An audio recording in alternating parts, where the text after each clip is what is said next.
За хоёулаа одоо дэлхийн бусад орноос илүү Германыг яг сонгож суралцах шаардлага одоо хэрэгтэй гэсэн 5 топ шалтгааны хүмүүс нэрлэж өгье. Та нэрлээд өгөх. За, олон улсад хүлээн зөвшөөрсөн нэр хүндтэй, чанартай боловсрол. Мэргэжил олох сургууль болон ихтэй сургуулиуд нь үн төлбөргүй сурах боломж.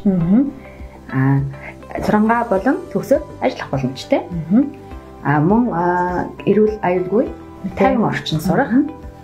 Хамгийн сүүлд нь одоо Монгол эзэн засгийн мэргэжлээрээ Германд ажиллаж гэр бүлтэйгээ хамт амьдрах боломжтой. Энээс ингээд дүртэй төлбөр зөндөө байгаа бах тий. Яг гол гэсэн тий. Санаанд орж ирсэн таваа ярьсан. За тэгэхээр ABC сургуулийн төв маань 2013 оноос хойш тасралтгүй үйлчлэл авалж байгаа. Тэгэхээр та сургуулийн төвтэй холбоотой мэдээллийг товчтой хэлцүүлнэ. За манайх одоо ингээд 8 төчилтэй үйл ажиллагаагаа явуулж байна. Манай гол үндсэн чиглэл болохоор боловсрол зуршлын үйлчилгээ болон герман хэлний сургалт байгаа.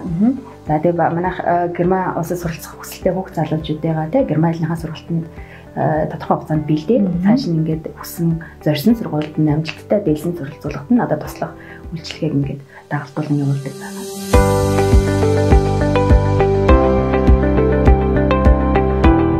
За тэгэхээр миний судалснаар Герман руу явж суралцахын тулд бид нарт бас олон сонголт байд юм байна. Энэ дотроос 4 ийм топ шалгарсан хөтөлбөрүүд байдаг юм байна тий. Энэ 4 хөтөлбөрийг бол танах хэрэгжүүлээд одоо 8 дахь жилдээ болж ийн гэсэн үг шүү дээ. Тэгэхээр энэ 4 хөтөлбөрийг хоёлаа ээлж дараалал гой зэгттэй хүмүүстээ тайлбарлая. За эхнийх нь бол анх дахь хөтөлбөр буюу мэргэжил олгох тэр тусмаа солигчийн мэргэжил олгох тийм хөтөлбөр байдаг юм байна. За энэ талаар хэлээ. Тийм. Манайх 2013 онд одоо компани маань үүсгэн байгуулагдаж байхдаа солигч хөтөлбөрөөр оюутнуудыг явуулж эхэлсэн. Ингээд одоо бараг 100 гаруй оюутнууд энэ мэргэжлэр Герман улсад илсэн суралцсан байгаа. Тэгэхээр энэ хөтөлбөрийн манай онцлог нь болохоор Герман улсад үн төлбөргүй сурна. Тэгээд суралцах хугацаа нь 3 жил. Сар бүр одоо сургалтын одоо тийм одоо тэтгэмжтэйгээр ингээд сурах боломжтой. Сурангаа цалинтай өөр юм.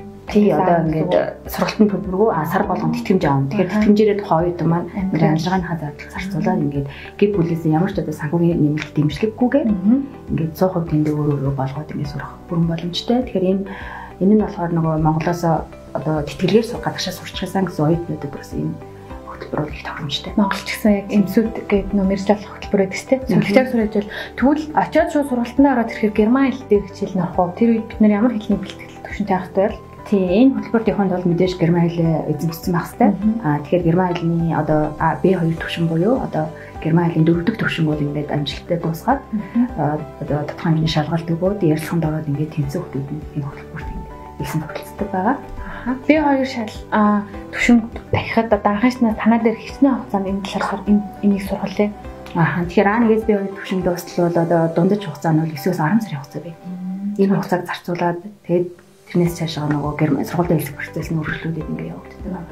Манайхан ер нь бол шийдвэр гаргахтай аяга хурдан явах гал ингээд нэг огцом шийдвэр гаргадаг шүү дээ. Тэгэхээр герман явж сурыг гэж аваад эртнээс одоо бэлдэж эхлэх хэрэгтэй байгаа шүү дээ. Дараа 9-10 сарын өмнөөс бид нэр хэлээ сурч эхлээд энэ талаараа судлаад мэргэжлийн өмнөөс зөвлөгөө аваад тэгж яагаад энэ хөтөлбөрт бол хамаатах боломжтой байна гэж харж байна тийм ээ. Тий зөв яг зөв тавигдах шаардлага өөр юу гэдэг бол за Монголд одоо ерхий боловсролын сургуулийг төгссөн байх хэрэгтэй. Насны хувьд бол 18-аас дээш настай байх хэрэгтэй. Тэгээ гол нь нөгөө солигч мэргэжлийн бол ингээд өөрөө бүр сурахыг хүсээд сонгоцсон байх хэрэгтэй. Өрмөлцөлтэй одоо цаашид энэ солигч мэргэжлээр ажиллана гэсэн тийм өөр ингэсэн зорилготой байх хэрэгтэй.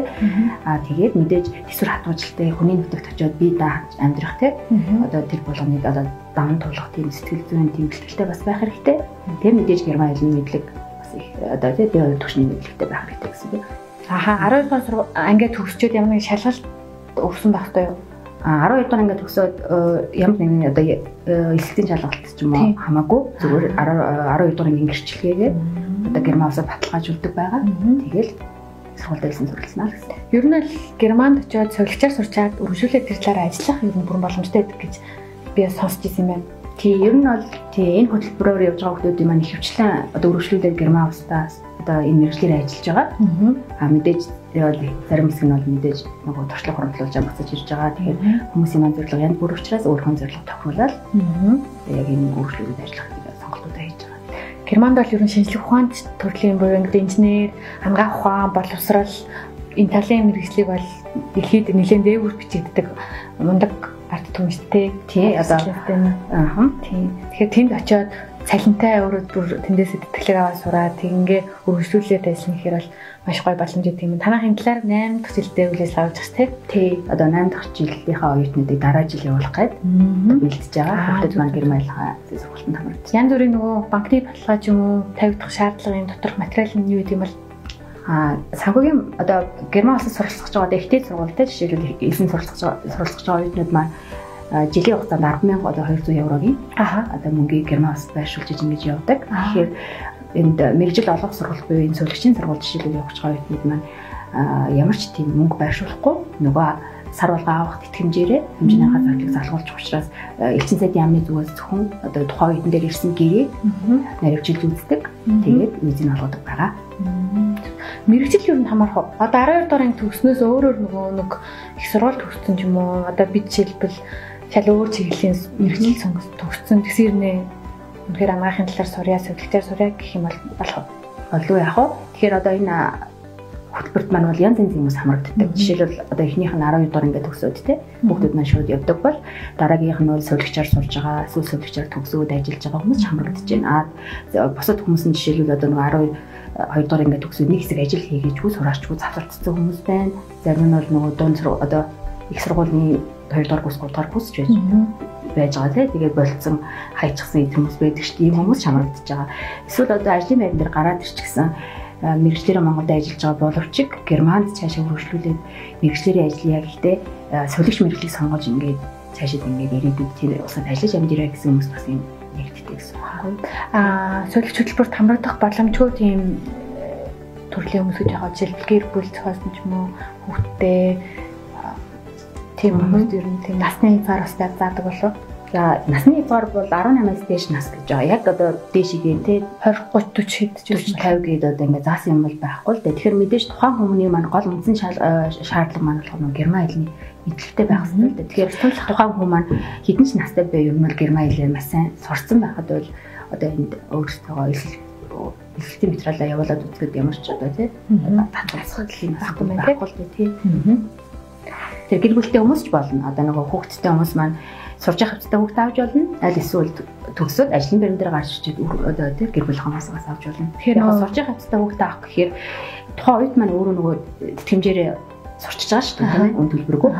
Тэгтэл нөгөө гэр бүлийн хүмүүс явахаар тэр хүмүүс нөгөө амжиргааны зардлын баталгаа гэдэг зүйл гараад ир. Тэгэхээр бас нөгөө мөнгө байршуулах шаардлага үүснэ. Тэгэхээр тэрийгээ өөртөө зохицуулж чадчих байгаа тохиолдолд гэр бүлтэйгээ бас хамт явах боломжтой. Яг хоо гэр бүлгүй хүмүүст бол илүү тохиромжтой л гэж илүү гоё боломжтой. Хүүхдээ явсан гэсэн ер нь сургууль цэцэрлэгэн гэсэн төлбөр өгдөгтэй гэр мөн. Тий, уг нь бол хүүхдтэйгээ явчих юм бол хүүхд маань 6 наснаас эхлээд сургууль үн төлбөрөөр хамрагдчихна. Цэцэрлэгт бол бас үн төлбөрөөр мэдээж нөгөө цагийн зохицуулалттай л байгаа. За одоо тэгвэл хоёлаа 2 дахь төлбөртэйгээ дэлгэрэнгүй мэдээлэл. Энэ болохоор ихтэй сургуультай холбоотой тий. Ихтэй сургууль боловсрол эзэмших шууд германд очиж сурахад өмнө хэлний бэлтгэлж байх юм уу? Тэрэнд юу шаардлагатай энэ талаар та тайлбарлаад өгөөч. Зөв. Тэгэхээр ихтэй сургуульд элсэн суралцахын тулд одоо сая 2022 оны 7 сараас эхлүүлээд за Монголд ерхий боловсролын сургууль төгссөн одоо ахлах ангийн сурагчид 5 хичээлээр яаш өгсөн тохиолдолд Германы ихтэй сургуулийн бэлтгэл коллежид шууд элсэн суралцах тийм боломж нэгдсэн байхгүй юу? Бэлтгэлээр эхний хүүхдүүд маань яг энэ нөхцлөөр эхний хүүхдүүд маань дараа жилийн эсэлтэнд явах юм. 2021 оны 10 сарын эсэлтэнд одоо хүүхдүүд маань одоо дөнгөж 12 төгсөөд шууд Германы тонцрог одоо бэлтгэл коллежид элсэн суралцах боломжтой болчихж байгаа гэсэн үг байхгүй юу? Ер нь бол жил болгоны 10 сард эхэлт юм уу те? Хичээл маань тий ер нь бол эсэлтүүд маань юу байдаг? 10 сар эсвэл одоо хавар буюу 4 сар үндсэн эсэлтүүд нь байдаг. Тэгэхээр энэ элсхийн тулд мэдээж тухайн одоо 10 сараас дор ээж 3 сарын өмнөөс эхлээд бэлтгэж төлөх хэрэгтэй байх юм. Сургуультай материалын явуулж дээр эхлэх хэрэгтэй байдаг. Тэгэхээр хамгийн гол нь нөгөө нэг ихтэй сургууль суралцах боломж нь манай Монгол хүүхдүүдэд бол нээлттэй болцсон байгаа гэдэг нь хамгийн сайн мэдээ. Тэгэхээр 12 дугаар ангийн төгссөн хүүхдүүд маань ерөөсөө шууд ямар бэлтгэл коллежид элсэн суралцах боломжтой болчлоо. Мэдээж ихтэй сургууль сурж байгаа хүүхдүүд нь бас үргэлжлүүлээд те Германы ихтэй сургууль бол суралцах боломжтой. Тэхийн тулд одоо жишээлбэл Монголд одоо жишээлбэл Монгол Улсын их сургуулийн одоо юу гэдэг те хууль зүйн ангид 2 дугаар курсд сурж байгаа оюутан байлаа гэж бодоход Герман улсын одоо хуулийн ямар нэгэн сургуулийн те хуулийн ангид 1 дугаар курсээс элсэн суралцах боломжтой гэсэн үг. Тэгэхээр энэ гол нөгөө шалгуур маань Монголд сурж байгаа тэр одоо сургуулийн дүн тий одоо тодорхойлолт болон одоо герман хэлний одоо C2 юм уу эсвэл C1 түвшний одоо өндөр мэдлэгийг шаардна л гэсэн. Тэгэхээр энийг хангасан тохиолдолд их сургуульд шууд илсэн суралцна гэсэн үг байхгүй юу? Зарим одоо за тэгээ цаашлаа ингээ ярих юм бол төгссөн оюутнууд гэж байгаа. Бакалавра төгссөн. Тэгснэ Германд өөр мэргэжлэр сурах гэсэн тийм зорилго тавьсан байгаа бол бас боломжтой. Монголдо хүлээн зөвшөөрөгдсөн магадлал техникчлэгсэн их сургуульд одоо бакалаврын боловсрол эзэмшсэн хүүхдүүд шууд одоо өөр мэргэжлэр бас бакалаврын боловсрол эзэмших боломжтой.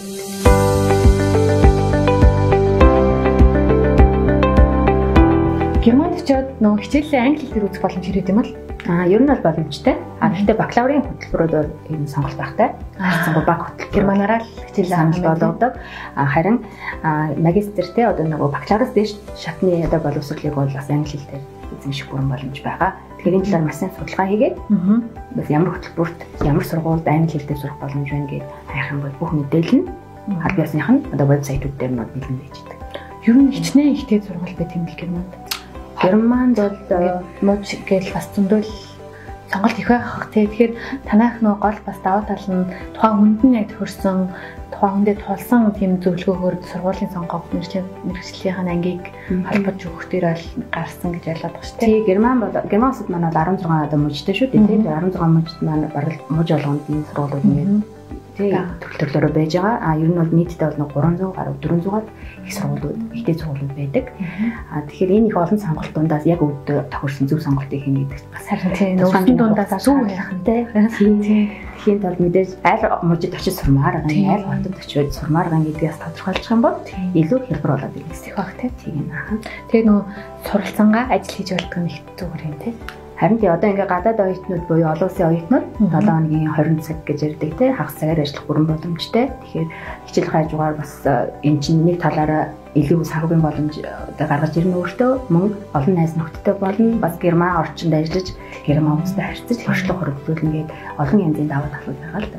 Ихэвчлэн ямар ажил хийх юм бол ажил сургалтын хажуугаар тэгэхээр ихэвчлэн оюутнууд нар үйлчлэгийн чиглэлээр ажиллана. Одоо ресторан, бар, одоо телевизээр тий хөдөлгөөгчтэй, зөөгч, бармен гэдэг ажиллана. Үүний хажуугаар бас гадаад оюутнуудын ийм боломж байдаг нь одоо профессор багшийн туслахыг хийх, тухайн сургууль дээр номын санд ажиллах тий эсвэл одоо багш нарын туслах хийгээд явах гэх мэтчлэн. Тэгэхээр тухайн оюутан өөрөө хэр бас тий овсгой самбаатай байна, хэр хэлний мэдлэг сайн байна, хэр олон танилтай байна. Тэр чинь бас тэр усад очиод бас өөрийгөө тий ингээд нэг юм байр суурь дээр авиж боломжийг гаргаж үзэх гэсэн үг л дээ.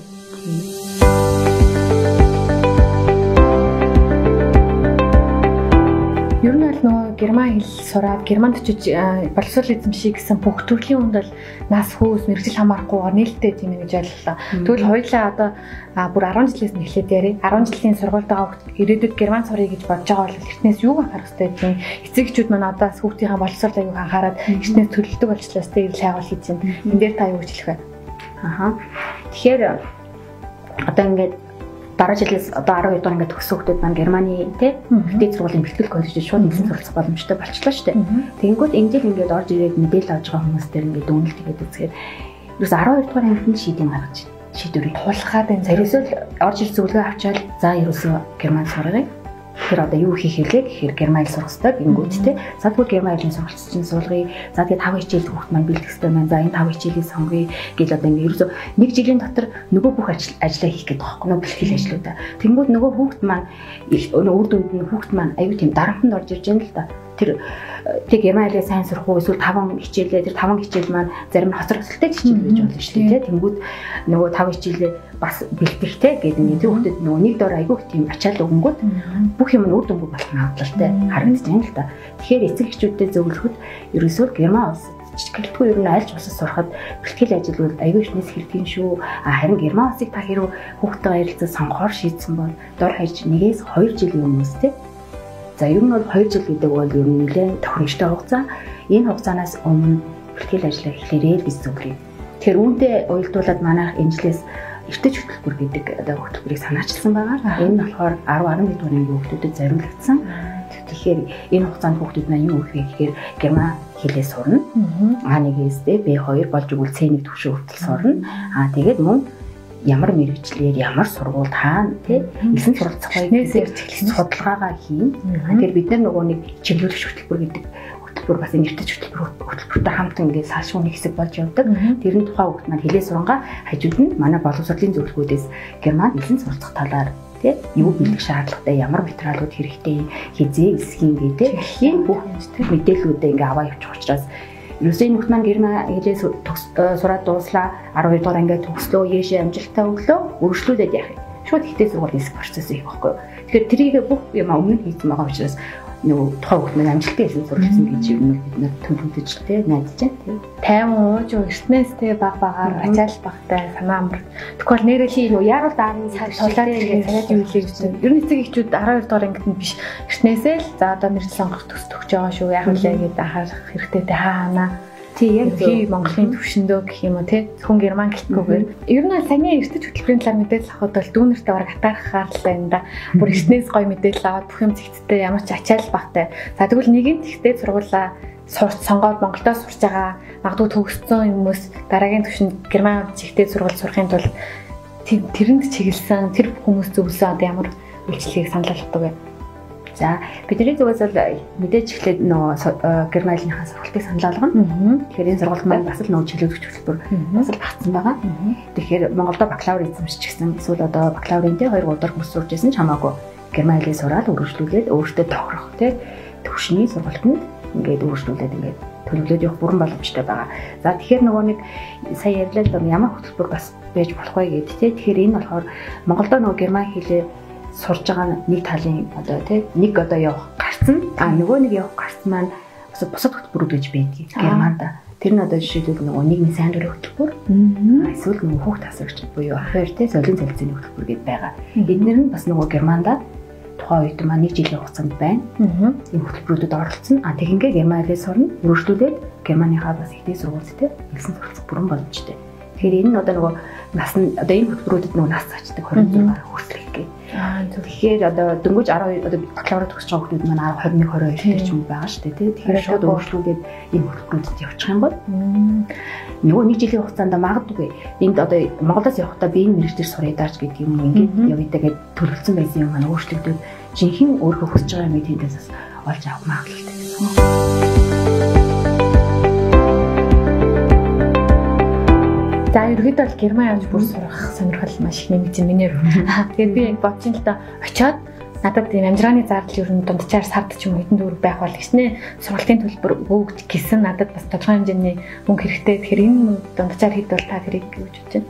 За энэ одоо аль биесийн байгууллагаас нь бол энийг бол 860 евроор тооцдог. Сар болгон одоо гадаад оюутан Германд амьдрахад 860 евро монголоор зарцуулна гэж үздэг. За одоо 3000-аар бодоход бол тий энэ чинь 2 сая. 800 3 сая орчим төгрөг гэсэн үг байхгүй юу? Тэгээд энэ мөнгийг маань одоо нөгөө жилээр нь байршуулад ингээ явахыг шаарддаг байхгүй юу? Гадаад оюутнуудаас. Тэгэхээр яг бодит байдал дээр бас яг 860 евро зарцуулдаг үг зарим үйлдэлүүд энэс багыг зарцуулах байх. Одоо тухайн хүний хэрэгцээний шалтгаална шүү дээ тий. Дунд чинь бол 700 евро зарцуулаад амьдрах бүрэн боломжтой гэж хэлдэг. Бид нөгөө явсан оюутнуудаас асуулгаа авдаг л да. Яг та яг амьдрал дээр бодитоор ямар зардлууд гаргаад байна? Ер нь ямар хөө байна гэдэг дараагийн шатны судалгаа авахд бол ер нь бол ихэнх 700 еврод бол амьдрах боломжтой гэж. Тэнгүүтээ цагийн ажил нь одоо жишээлбэл цагийн үнэлгээ хийдэг бол цагийн үнэлгээ бол одоо 2020 оны 1 сараас хойш 1 цагийн 9 евро 50 цент болсон. Тэгэхээр чинь тэр за 10 евро гэж тооцох юм бол хоёулаа 7-наас 20 цаг ажиллалаа 200 евро оллоо. 4-7 хоног буюу сард 800 евро олчих юм бол нөгөө 700 еврогоо олчих боломжтой. Тэгэхээр яг хоо цагийн ажил хийн гэдэг бол Герман хэлний мэдлэг сайн байх тусмаа илүү их тухайн үедээ бас өндөр цалин баг болж ирдэг. Тэгэхээр Германд маш сайн сураа явуучих юм бол очиод бас санхүүгийн бэрхшээлээ цагийн ажиллаар шийдэх бас боломжтой гэж хэлмээр. Ер нь бол сурахын яг асуудалгүй сайн сурахын бас нэг гол шалгуур чинь санхүү янз бүрийн мөнгөнд санаа зовхгүй байх чиг гэж чухал те.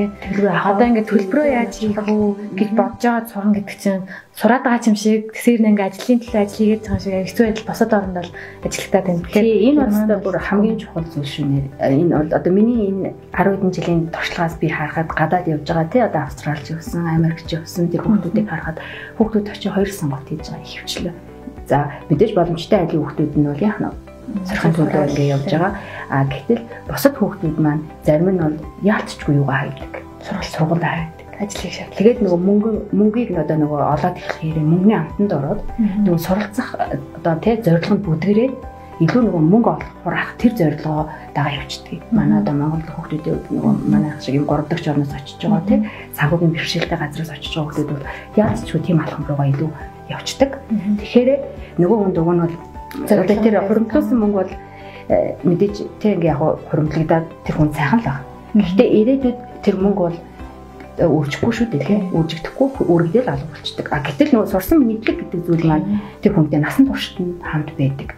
Тэгэхээр сурсан одоо гүрийж байгаа тийм одоо хоолой хасаач болтгой ингээ гүрийж байгаа сурсан байхад тэр хүн тэр хар ажил хийгээд олсон мөнгөө тийм хэдхэн жилийн дотор буцаагаад хязгаартай шүү дээ дуусна. Олчин тийм насан туршдаа олно байхгүй. Тийм учраас тэр хүүхдүүдийг нөгөө тэр санхүүгийн дарамт багтай байдлаар нь гадагшаа сурах алхмуудаа хийгээсэй гэж хүсдэг юм. Яг сургаар авсан бол Герман улс нөгөө сургалтын төлбөр байхгүй гэдэг нь тэр дарамтыг харьцангуй тал хавыг аваа иччих. Тийм байна. Хамаагүй бусад улсууд сургалтын төлбөрөөс гадна дахиад нөгөө нэг янзаар болгоно амжилтны заалыг чинь шаардсан шүү дээ.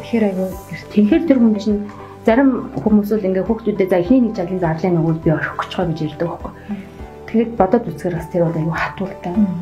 Тэгэхээр Герман явах хүүхдүүдийн нөгөө сургалтын төлбөр гэдэг дарамтыг авч хаяад зөвхөн амжирааныхаа зардыг яаж шийдэх вэ гэдэг дээр нээлттэй дэмждэг юм шүү дээ тийм. Тэгэхээр бол юу очоод сурахтаа бид нар одоо хаана амьдрах болж тархал дотор байр тий сонголтууд байгаа л да яг Герман бол нөгөө дотор байр бол тэр илбэг байдгүй мэдээж дотор байртай эксперттэй сургуулиуд байна зарим байхгүй. Тэгэхээр Герман оюутнууд одоо өөрөө Герман оюутнууд ч тэр гадаад оюутнууд нийтлэг амьдардаг одоо газрууд бол ерөөдөө хамтарч байд. Одоо шеэрлэх гэх нөө хамтарч ингээд хуваалцаж нэг байрыг түрээслэх аль эсвэл айлын кармаунд амьдрах ч гэдэг юм те ингээд тийм маягаар шийддэг байгаа. Энэ бол нөгөө төвөмөл байдаг л.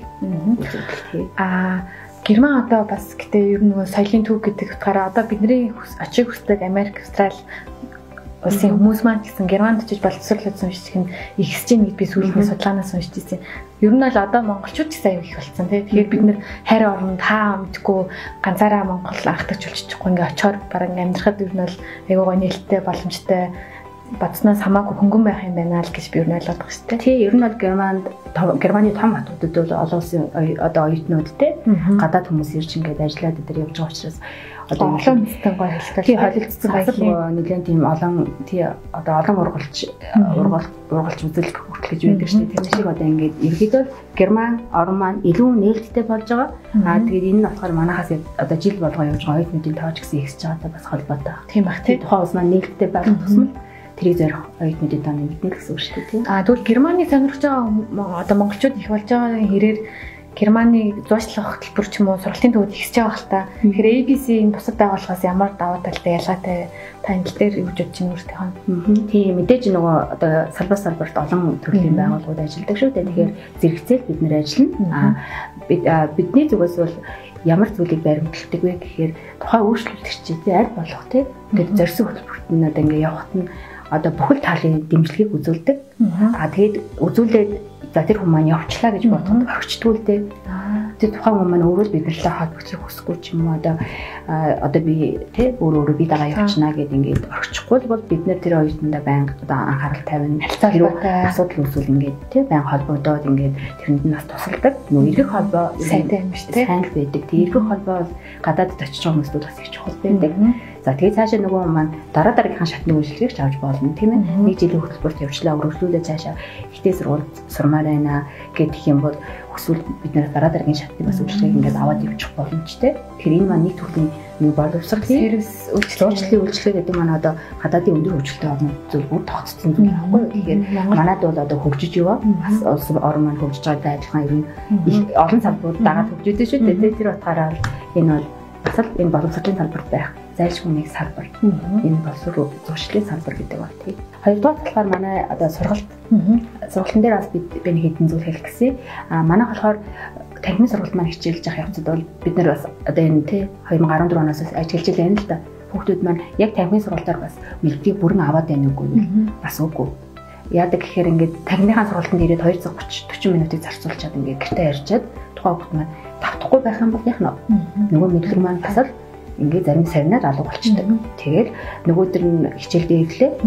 Бас зарим нэг юм мартчихад гिचэл ороод ирдэг байхгүй. Тэгэхээр ер нь бол хэл гэдэг маань байнгын юм нэг тасгал зургуул давталт те яг спорт шиг те нөгөө булчингаа хөгжүүлж байгаа байнга өдөр болгон тасгалын эдэл хөгждөг шиг яг хэл маань яг тийш хөгжин гэсэн. Тэгэхээр тухайн энэ дээр сурлаад бид нэр одоо энэ сая хавар коронавигоос болоод бас тий зайнаас одоо суралцах шаардлага дээр үүснэнтэй холбоотойгоор бид нэр цахим сургалт гэдэг зүйлийг нэвтрүүлсэн.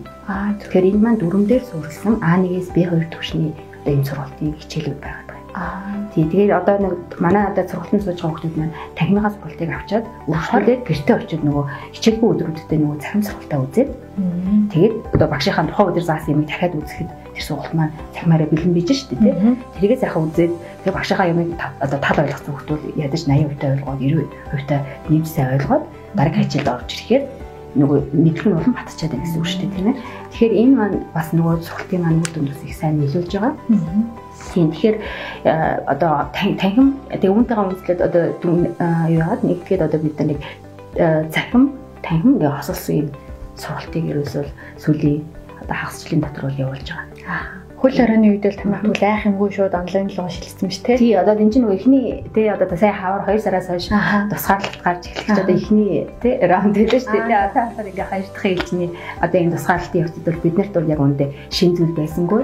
Угаасаа корона гаруул яахаа гэдэг тий бас бодол тий бас тийм төлөвлөгөө байсан. Чадварлаг гоё мэрэгжлийн орчин үеийн тоног хөрөм сайн ашигладаг багш хамт олонтой юм байна. Тий энэ хугацаанд бол бид нэр бэлтгэлээ базааж чадсны үр дүнд өнөөдөр манай онлайн хичээл маа тий сая одоо эхлэхэд бол ерөөсөө ямар ч асуудалгүй эхлээд хүүхдүүд маань ч гэсэн айгүй үр дүнтэй итгэсэн. Өнгөрсөн жилийн ковидын үеийн нэг эхэлсэн онлайнгийн 10 сар сая бүгд явсан гэсэн үү? Тэр талаараа тий нодлонгийн одоо жишээлбэл манайх жил болгоо оюутан гадагш явж штэ тий тэгэнгүүт энэ жил одоо 10 сарын хөтөлбөрт маань солиогч хүүхдүүд маань ерөөхдөө бүгд явж чадсан. Явсан уу? Тий Герман тал маань угаасаа нээлттэй байсан. Тий солиогч хүүхдүүдийг бол бүгдийг нь хүлээж авсан. Энэ хүүхдүүд маань нөгөө 10 сарын сургалтынхаа талыг нь онлайн сургалтаараа авсан. Уг нөгөө хөтөлбөрийн талд орсон нөгөө Германы сургалтын талд орсон техникийн сургалтаараа талд орсон явж исэн чинь нөгөө корона гараад өөрчлөлт ороогүй юм байна. Онлайн сургалт руугаа тал хичээлээд ингээд үргэлжлүүлээд Герман руугаа амжилттай явцсан. Тэгэхээр одоо бид нэр дараа жилийн хүүхдүүдийг бас яг л тэгж бэлдэж байгаа. Тэгэхээр чанарын ялгаа ерөөсөй байхгүй онлайн нөө танхимаар нөө танарихыг сонгосон л үр дүндээ хүрээд явж байгаа л энд бол би ерөөсөй чанарын ялгаа байхгүй. Тэгэхээр нөгөө хамгийн түрүүнд нөгөө бид хоёр ярьсанчлаа. Тухайн хүсэж байгаа тохиолдолд энэ солиогч мэрэгчлэр явна гэдэг тэр хүүхд маань шийдсэн. Энэ чинь нөгөө хоёр талын нэг зүйл байгаа шүү дээ. Манай зүгээс нэг сервис үйлчлэгээ үзүүлээд байна. Хэлийн заагаад байна тий. Ингээд дараагийн шатны үйлчлэгээ үзүүлээд байна. Нөгөө талаас тухайн хүүхд маань бас манай тэр нөгөө оролцогчны тал нь ахгүй. Тэр хүүхд маань идэвхтэй нөгөө зорж байгаа юмнахаа төлөө ингээд зүтгэхтэй өсөл өрнөлттэй юм байх хэрэгтэй. Тэгэхээр бид нэг харилцан хамтран ажиллаж ийж тэр хүүхд маань нөгөө нэг зорилгот хүрэх нь шүү дээ тий. Тэгэхээр одоохондоо бид нар ихэд аягүй амжилттай явж байгаа сэтгэл хангалуун байна. Тэгэхээр энийг мэдээж цаашид улам сайжруулахын төлөө дараа их хаалмуудыг хийгээд ингээд явахаар хичээж байна. Чанартай байгаа гэснээс танаа багшлах арга зүй багш хүний нөөцийн талаар та танилцуулж өгөөч. Чиний бүгдээ ямар стандартаар та багш нараа сонгодог вэ? Тэгэхээр манай одоо байгууллагын хувьд бол дандаа үндсэн багш нартай явдаг. Багш нар маань дандаа л герман хэлний багшийн одоо мэргэжлэр төгссөн. Бакалавр магистр докторийн төвшөнд хүртэлцсэн багш нар байгаа. Тэгээд багш нар маань бас дандаа Герман улсын Австри, Швейцарын аль нэгэнд очиж мэргэжлэрээ одоо нэгээс дээш жилийн хугацаагаар мэргэжил солилцох туршлага солилцох тийм хөтөлбөрт хамрагдсан. Тухайн орчинд нь бас амьдарч байгаад ирсэн Герман одоо хэлтэй орчинд амьдарч байгаад ирсэн багш нар байдаг учраас тухайн хүүхдэд маань нөгөө дан хэл заах биш бас тухайн соёлыг бас илүү таньж мэдүүлээд бас тийм ээ тийм.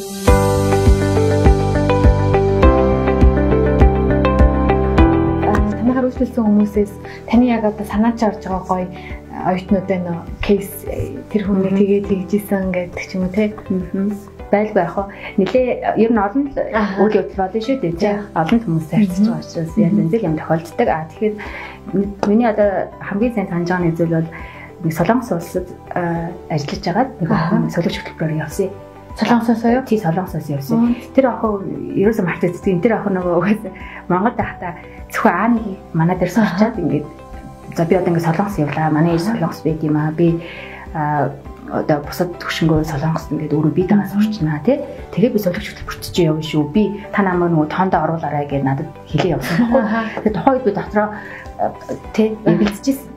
Үнэхээр одоо би даа сураад ингээд онлайнаар сураад ингээд чадах болов уу гэх. Тэгэхэд тухайн хүүхд маань яг л хийсэн амдаа хүрсэн. Тэгээд ерөөсө бидний нөгөө бид нар шиг ингээд жилээр нь төлөвөө гаргаад энэ оюутан тэдэн цаг материалаа явуулна, тэдэн цаг ярилцлаганд орно гэдэг ингээд явчихдаг. Тэнгүүд оюутан маань яг тэрнээс ерөөсө хазаагаагүй. Ерөөсө яг тэр бидний шаардсан яг цаг тухай бүр тэр тухай оюутан төвшнгөө хангацсан байсан. Тэгээд тэр охин маань тэнд бие дагаад онлайнаар хичээлээ үзсэн. Хожоор нөгөө мэдээж тэр өөрөө санхүүгийн асуудлаа шийдэхэд бол ажил хийж исэн. Тэгээд тэр охин маань тэр жилийн манай хамгийн босго өндөртэй сургууль тэнцээд явж исэн. Тэгээд очиод айгүй өндөр тэр хүмүүс бас сэтгэл үлдээгээд ингээд айгүй тийм мундаг бэлтгэгдсэн хүүхд байна гэжсэн. Тэгэхээр би хүн зайнаас хүсчээвэл тэр зайнаас ч хийсэн хамаагүй сурч болдгийм байна гэж одоо тэрийг бол тэр хүүхдүүд маш сайн мэдрүүлж байсан. Тэгэхээр одоо энэ хөтөлбөрт оролцох гэж байгаа тэр өөр хотод байна уу, өөр улсад байна уу, өөр тий аймагт самагт байна уу хамаагүй интернет сайн байгаа газар тий герман хэл чиний өмнө нээлттэй байна, тий таны өмнө нээлттэй байна. Эсвэл чамд нөгөө тэр хүнд одоо сурах чин хүсэл хэрэгтэй гэсэн. Тэр өмнө тавьсан зорилго нь чухал байх юм бол тэр хүн сурахад ямар ч асуудал байхгүй ханаас сурч болно гэсэн. Ер нь л Герман улсад очиж сурна гэдэг төлөвлөгөө нь өөрөө тийм хүнд хэцүү хүний ингээд одоо төвчээрийг байх амар хэцүү гэж бодхоос илүү тэрийг гоё ингээд аялал гэж бид нар төсөөлөд. Тэгэхээр тэр аялын төлөвлөгөөг та нар гаргах нь ш. Чи энэ үед эрэхтэй энэ хилээ төвшнөө сайжруулсан байх та тэр үед бид нар энэ нэгээр туслана. Тэрний зөвхөн ингээд дараа нь бүгдээрээ сургалтаа ингээд сонгоно гэдэг юм гоё хөтөлбөр бэлдэж өгд юм. Тэгэхээр одоо он дуусаад 2021 он эхлэх чинь те. Тэгэхээр ирэх жилийн төлөвлөгөөндөө та нараар төлөвлөгөөгөө гаргуулад ингээд хамтарч одоо суралцах бүрэн боломжтой байгаа юм тий. Илүү яах вэ? Тий. Тэгэхээр юм гэдэг сайн төлөвлөснөөр одоо нөгөө хийх ажлын 50% төлөвлөгөө байдаг гэж ярьдаг шүү. Энэ бол яг үнэнэлтэй. Маш сайн төлөвлөсөн байх юм бол тухайн өдөр хийх ажлын хандаа би 50% ард гарчжээ гэж бодоход ер нь илүү идэхгүй гэж үздэг тий. Тэгэхээр яг энэтэй адилхан хүүхдүүд маань ерөөсөө маш сайн төлөвлөчих юм бол яг тэрэндээ баригдаад нэг юм одоо нэг юм юу гэсэн чиглүүлэгч гэсэн үг шүү дээ. Яг л тэрнийхээ хараас ингээд дараа шашаатны алхмуудыг хийгээд ингээд амжилттай явна гэсэн үг. Өөрөө төлөвлөгөөс илүү бас энэ туршилтаа хүмүүсээр туслах бид нэр зөвлөх хөтөлбөрийн төлбөртэй байдаг болов. Одоо манай одоо сургалтанд хамрагдж байгаа хүмүүстэй үнэгүй. Тусдаа яг сургалтанд хамрагдахгүй зөвхөн танаас зөвлөгөө авъя гэх юм бол тий тодорхой хэмжээний төлбөртэй байгаа. Яг энэ төлбөртэй байсны одоо төлбөртэй энэ үйлчлэгийг авсан хүмүүс маань их бас сэтгэл хангалуун байх л одоо айгүй олзуурах гэж яагаад гэхээр толгойн хэрэгсэн явж байгаа байхгүй. Би үнийн фанси ингэсэн тэр тэгсэн одоо харин би бүр яах вэ гэдэгтэй ингээд юмуд нь зөрчилдөд байдаг. Эсвэл одоо айланд нь илүү итгэх юм тий ингээд нэг ойлгомжгүй байдал үүссэн ирдэг л дээ. Тэр тусмаа бүр одоо энэ Монголд герман хэлний сургалт одоо герман хэлээр хичээлээ явуулдаг дунд сургууль гэж байдаг шүү дээ.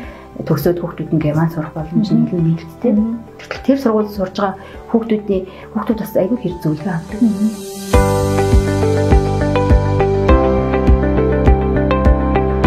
Видео эхлээд асууж ирсэн яг герман сурах 5 шалтгаан.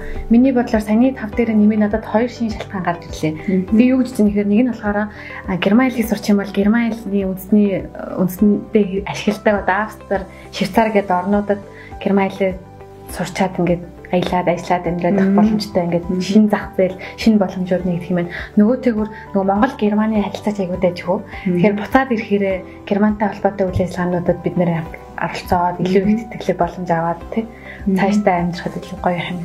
Энийг зүг тийм. Маш зөв зөвлөж харсан. Ер нь бол герман ер нь юу герман тий одоо герман төгсөөд Монголд одоо Монголыг холбосон бизнес эрхэлж байгаа аюу олон бизнес та. Тэгэхээр тэрийг бол герман талаас бас аюу их дэмждэг.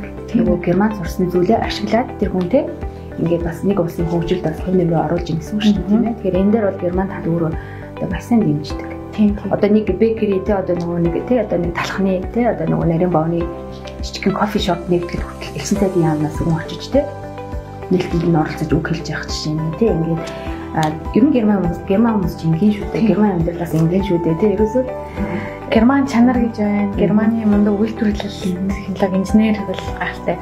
За тэгэхээр ер нь бол герман амна. За тэгээд хамт ярилцсанд баярлалаа. Би цаашдаа шаардлагатай гоё олон мэдээлэл өгье. Ер нь бол монголчуудад бол одоо мэдлэг, эрдэм мэдлэг хамгийн чухал байгаа. Тэгэхээр гадагшаа сурах гэж хичээл тэр дундаа ямар улсыг сонирхох вэ гэж бодвол Германыг сонирхоод үзээсэй гэж дүүнэртэй аяга хэлмээр нь үеийн найз нөхдөд ч гэсэн хэлмээр нь бүгдээрээ сайн судлаа, суралцъя, цаг хугацаа юмнээд ABC сургалтын төвөөс ирээд манай зөвлөх оюун агчаас хэлээд мэдээлэл авах ч гэсэн бүрэн боломжтой. Тэгэхээр хамт ярилцсанд баярлалаа. Зөндөө их мэдэж авлаа. За Эрикодаас маш их баярлалаа. Тэгээ сонирхолтой гоё асуултууд тавиад бас энэ бүх одоо тий хэлхийг хүсэж байгаа зүйлийг маань ингэж гаргаж яриулж чадсан бас их баярлалаа. Одоо гадаад оронд тий боловсрол эзэмшиж байгаа бас Монголдо суралцаж байсан ингээд ихтэй сургууль сурахаар төлөвлөж байгаа янз янзын хүмүүс байгаа. Тэгэхээр энэ нийт одоо энэ тий бүх залуучуудаа хандаад хэлэхэд суралцахын одоо тий зовлон төв зурах байдгийг шүү. Суралцаагүй зовлон насан турших байдгийг шүү. Одоо нөгөө яаж азаргалтай амьдрах вэ? Яаж амжилттай ажиллаж амьдрах вэ гэдэг асуултууд байдаг шүү дээ. Тэрний чинь одоо гол утга учир тэнд явж байгаа юм шүү. Тэгэхээр мэрэгжлийн маш сайн зөв сонгоод тэгээ сурахын төлөө хичээгээд зорилт бий сургалтынхаа ингээд амжилттай гарахыг та бүхэндээ бүгдэнд нь одоо хүсье өрөөё. За баярлалаа. Баярлалаа.